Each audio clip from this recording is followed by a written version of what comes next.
Bueno, continuamos acá en Vladimir Laguna con el doctor Germán Escarrá. Escarrá en Vladimir Laguna, nuestra etiqueta para sus comentarios. Comentarios, preguntas, opiniones. Leo algunos comentarios muy subidos de tono, de manera irrespetuosa, que yo no comparto eso ni con el doctor Escarrá ni con cualquier otro invitado. Me parece que esas cosas no deben hacerlo, así que vamos a limitarnos pues a las preguntas, a las opiniones. Eso lo pido para todos nuestros invitados acá.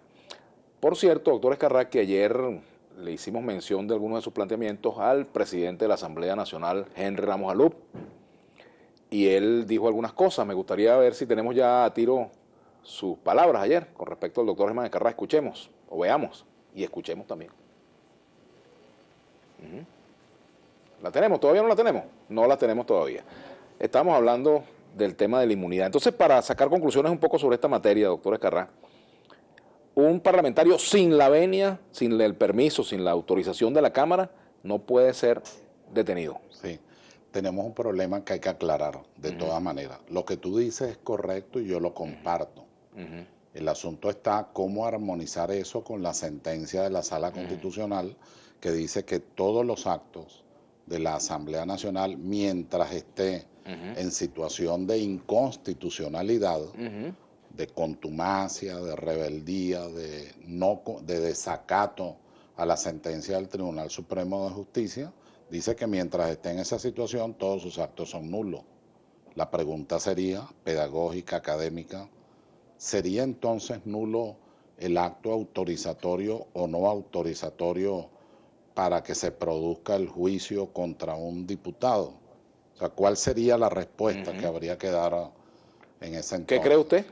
Yo en lo personal pienso que los actos a los que se refiere la sentencia de la Sala Constitucional no son todos los actos, sino los que ella menciona, los que están mencionados allí. Porque eso implicaría, sí, lo otro implicaría suspender de hecho la inmunidad parlamentaria. Quedaría suspendida la inmunidad parlamentaria. Lo cual sería una violación a la Constitución. Yo en lo personal creo, de verdad, se ha producido mucha irresponsabilidad del presidente de la Asamblea Nacional, Henry Ramos Alup. Se ha ido más a la cosa escatológica, trapacera, y no ha revisado bien el texto constitucional. Yo creo que muchas de estas cosas se han podido evitar y ha podido mantener, sin lugar a dudas, la defensa de sus posiciones. Ahora, ¿quién le enmienda la plana? Porque okay, el TCJ lo hace con la Asamblea. ¿Quién le enmienda la plana al TCJ si el TCJ está extralimitándose en funciones, si está haciendo una interpretación elástica o laxa de la Constitución? Hay una frase que preocupó mucho a los romanos, la antigüedad clásica. Qui custodes custodien constitutionem. ¿Quiénes custodian al custodio de la Constitución? ¿Quién lo hace? Porque obviamente es el gran custodio, es el único y máximo intérprete de la Constitución, de conformidad al 335 y 336 de nuestra Carta Fundamental. Además, ese es el principio general en materia de jurisdicción constitucional. El moderno derecho constitucional democrático lo que ha dicho es que frente a eso, el único control posible es el que ejerce el pueblo a través de los mecanismos de participación. ¿El 350 sería uno de esos mecanismos, por ejemplo? El 350 es un acto de desconocimiento, de autoridad, de las autoridades, de ciudadanos también, que violen los derechos humanos y las garantías democráticas. Pero no está definido cómo actuaría como cuerpo, es decir, cómo se convocaría al pueblo de Venezuela. Una parte del pueblo de Venezuela que ejerce el 350 está legitimada para hacerlo. Es decir, es una norma difícil, es una norma imperfecta. Porque hemos oído a funcionarios del gobierno hablando del 350 incluso, y de la oposición también. Sí, los dos. Aunque es una norma bellísima, que por cierto no es nueva.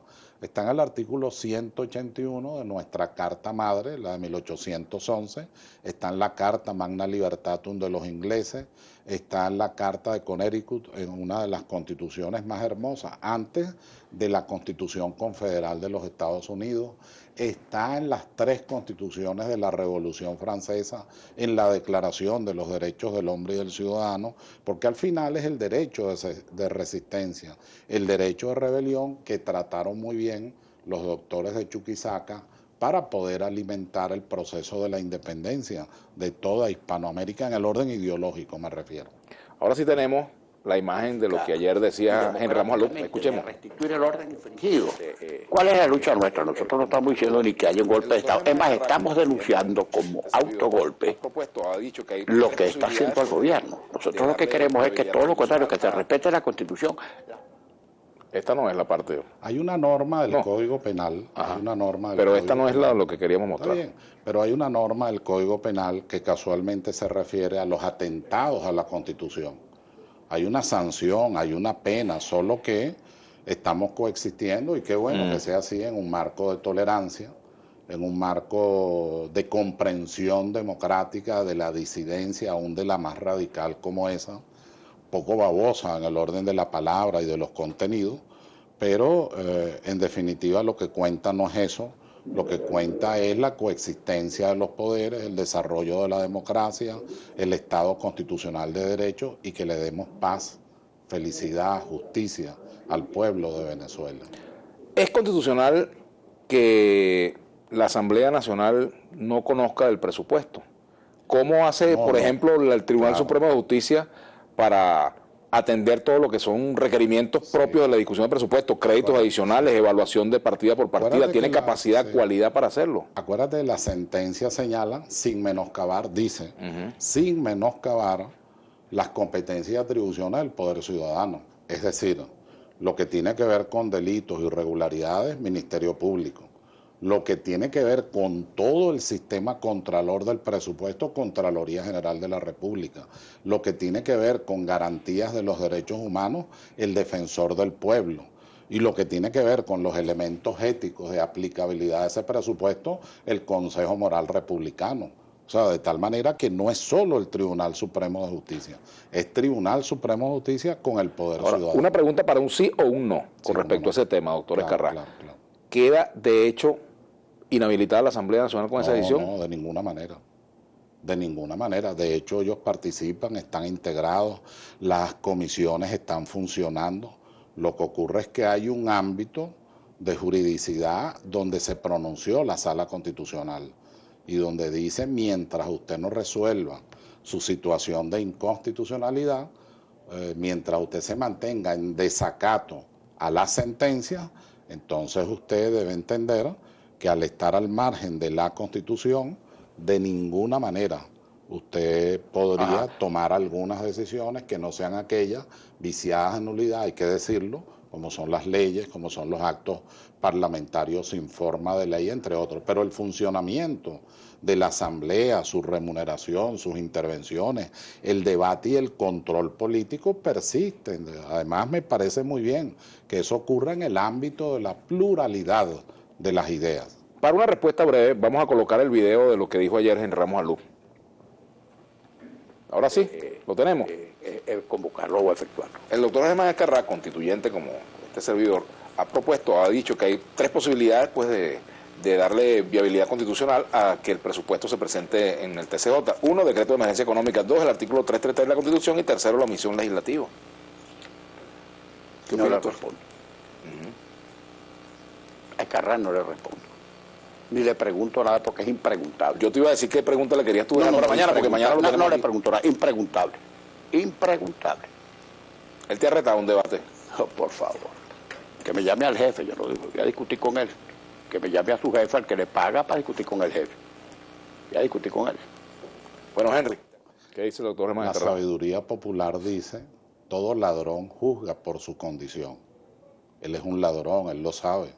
Y parte de gente vinculada a él no solo han sido ladrones del erario público, sino él tiene gente muy cercana desde hace tiempo, desde la Cuarta República hasta ahora, que se mantienen en la llamada plutocracia, poder económico. Maestro Duverger determina el poder político. ¿Hay pruebas de que él sea un ladrón, como usted lo dice? Bueno, hay investigaciones, hay pruebas, hay declaraciones, hay testimonios. O sea, basta leer la historia reciente de Venezuela. De tal manera que para mí no me afectan en lo absoluto las afirmaciones desmedidas que hace. Además, está acostumbrado a ser muy miedoso. Yo me limité a decirle, vamos a debatir pedagógicamente para aclarar cada una de las instituciones constitucionales ante el país. Empezó a correr por las esquinas de Venezuela y a decir groserías y obscenidades, como acaba de decir hace 48 horas o un poco más, llamando amponas a las mujeres del Tribunal Supremo de Justicia, llamando amponas a las mujeres del Consejo Nacional Electoral, entre otras frases desmedidas, escatológicas, como te dije antes, muy trapaceras, pero de muy poca rigurosidad intelectual y seriedad. De tal manera que, de todas maneras, quiero decirte, yo estoy a la orden para debatir con él, incluso en la Asamblea Nacional. Donde es mayoría, yo estoy dispuesto a ir.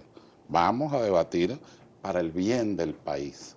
Vamos a hacer una pausa y ya regresamos con el doctor Germán Escarrá. Escarrá en Vladimir La Laguna, nuestra etiqueta en el día de hoy. Ya venimos.